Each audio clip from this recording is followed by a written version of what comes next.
When I look at Africa, many questions come to mind. Many times I ask myself, what would happen if Mwalimu were to rise up and see what is happening? Many times I ask myself, what would happen if Kwame Nkrumah and Patrice Emery Lumumba were to rise up and see what is happening? Because what they would be confronted with is an Africa where the Democratic Republic of Congo is unsettled. There is a war going on there, but it is not on the front pages of our newspapers, because we don't even control our newspapers and the media. As I speak to you, the Central African Republic is at war, but we talk of it only mutedly. As I speak to you now, in South Sudan, the youngest nation in Africa, the Nuer have risen against the Dinka. As I speak to you now, Eritrea is unsettled. As I speak to you now, there is an ease in Egypt as there is an ease in Libya. In Niger, it is no better. In Senegal, in the Casamance, is no better. In Somalia, is no better. Africa is at war with herself. This is what they would be confronted with.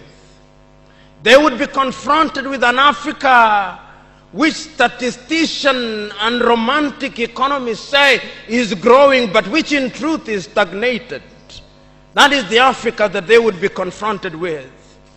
They would be confronted with an African which, as Professor Mlama intimated in our presentation here, is an African which is suffering from schizophrenia. He does not know herself. They would be confronted with an African whose young men and women have no interest and low love for their continent. They would be confronted with an Africa where young men and young women are constantly humiliated at the embassies of European countries and at the United States of America as they seek the almighty green card. They would be confronted with an Africa where young men and women from Niger, Nigeria, Senegal, Mali, and Mauritania drown in the Mediterranean as they seek to be enslaved in Europe. This time round, Africans are not wailing and kicking as they are being taken away to be enslaved. They are being seen wailing and kicking as they seek to be enslaved in Europe and America. This is the tragedy of Africa. They'll be confronted with an African where people have lost their self-pride. An Africa where Africans are not proud of their things.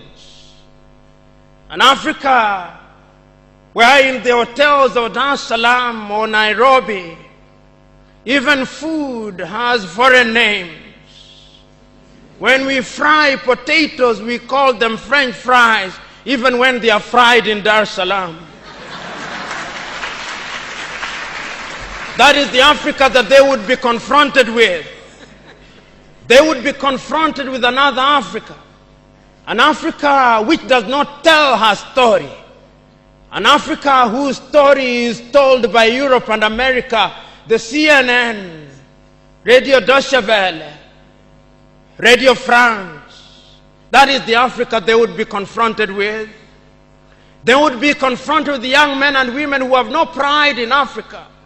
When they want to enjoy themselves, they sing the praises of football teams from Europe and America. It is Manchester United. It is Arsenal. It is Real Madrid and Barcelona, not Yanga, not Mufulira Wanderers, not Gor Mahia, not FC Leopards. No. That is the Africa that they would be confronted with. They would be confronted with an Africa which does not enjoy its theater and drama. That Africa celebrates Leonardo DiCaprio. It celebrates Angelina Jolie and Brad Pitt. The Africa does not celebrate Genevieve Naji of Nigeria or Rita Dominic or Lou Jacobs of Nigeria. It does not celebrate Bongowood or Nollywood or Riverwood. It celebrates Hollywood. That is the Africa with which they would be confronted. They would be confronted with African women